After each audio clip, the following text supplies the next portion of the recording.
देवसुतं देवं कंसचाणूरमर्दनं देवकी परमानन्दं कृष्णं वन्दे जगद्गुरुं श्रीकृष्णं वन्दे जगद्गुरुं। सभी मित्रों को राधे राधे।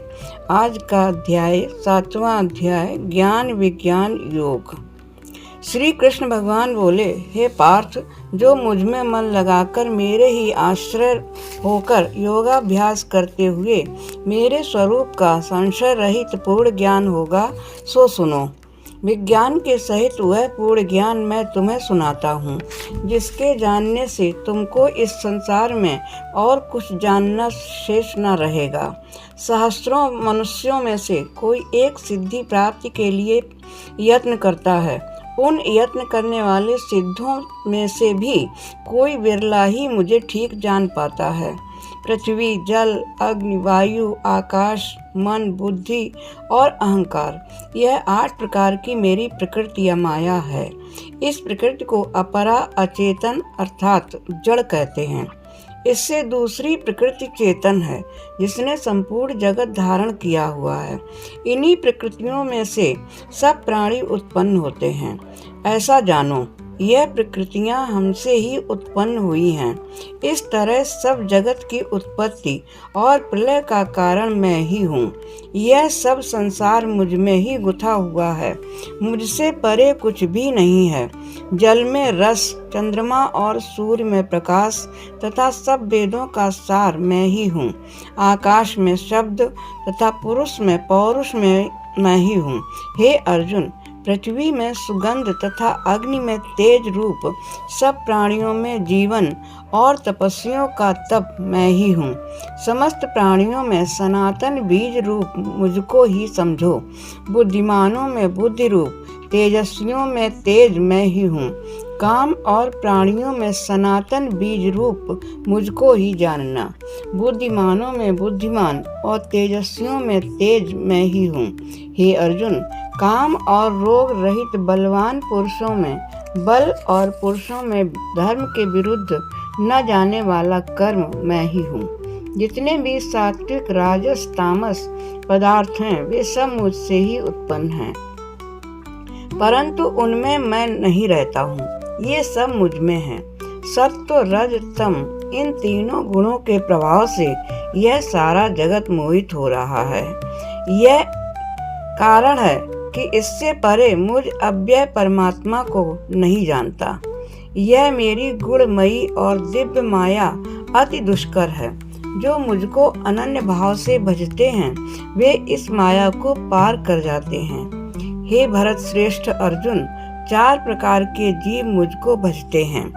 दुखिया, जिज्ञासु, ऐश्वर्य की कामना करने वाले और ज्ञानी। जिनमें मुझे सदा एकाग्र चित्त और केवल मेरी भक्ति करने वाले ज्ञानी पुरुष श्रेष्ठ लगते हैं, क्योंकि मैं ज्ञानी को अत्यंत प्रिय हूँ और वह मुझको प्रिय है। यद्यपि ये सभी भक्त श्रेष्ठ हैं, तथापि ज्ञानी तो मेरी आत्मा ही है, क्योंकि यह मुझ में ही मन लगाकर मुझको ही सर्वोत्तम गतिमान मेरा ही आश्रय ग्रहण करता है। वह ज्ञानी अनेक जन्मों के बाद मुझे प्राप्त कर लेता है।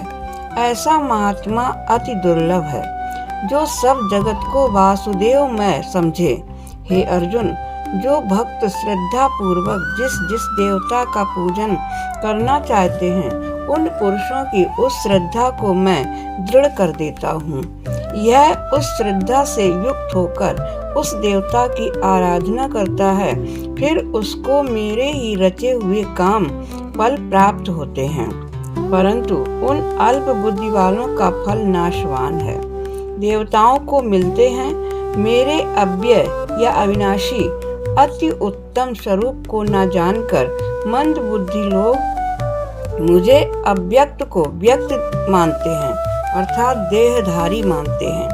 मैं योग माया से आच्छादित होने के कारण सबको नहीं दिखाई देता हूँ। उसी से मूढ़ लोग अनादि तथा अविनाशी मुझको नहीं जानते। हे अर्जुन, मैं भूत, भविष्य और वर्तमान के सभी प्राणियों को जानता हूँ, पर मुझे कोई भी नहीं जानता। इच्छा और द्वेष से उत्पन्न होने वाले सुख दुख आदि द्वंद्वों के मोह से जगत के सभी प्राणी भ्रम में फंस जाते हैं। जिन पुण्यात्माओं के पाप नष्ट हो गए हैं, वह पुरुष इंद्र मोह से छूटकर दृढ़ निश्चय करके मेरी भक्ति करते हैं। जो आश्रय लेकर जीवन मरण से दूर करने के अर्थ प्रयत्न करते हैं, वे पुरुष ब्रह्म, आत्मज्ञान और संपूर्ण कर्म को जानते हैं। जो अधिभूत, अधिदेव और आदि यज्ञ इस सबसे व्यापक मुझे जानते हैं, वे समाधिनिष्ठ पुरुष मरण काल में भी मुझको प्राप्त होते हैं। योगेशं सच्चिदानंदं वासुदेवं व्रजप्रियं धर्म संस्थापकं वीरं कृष्णं वन्दे जगद्गुरुं। श्री कृष्णं वन्दे जगद्गुरुं। ओम श्री कृष्णार्पणमस्तु। ओम हरये नमः।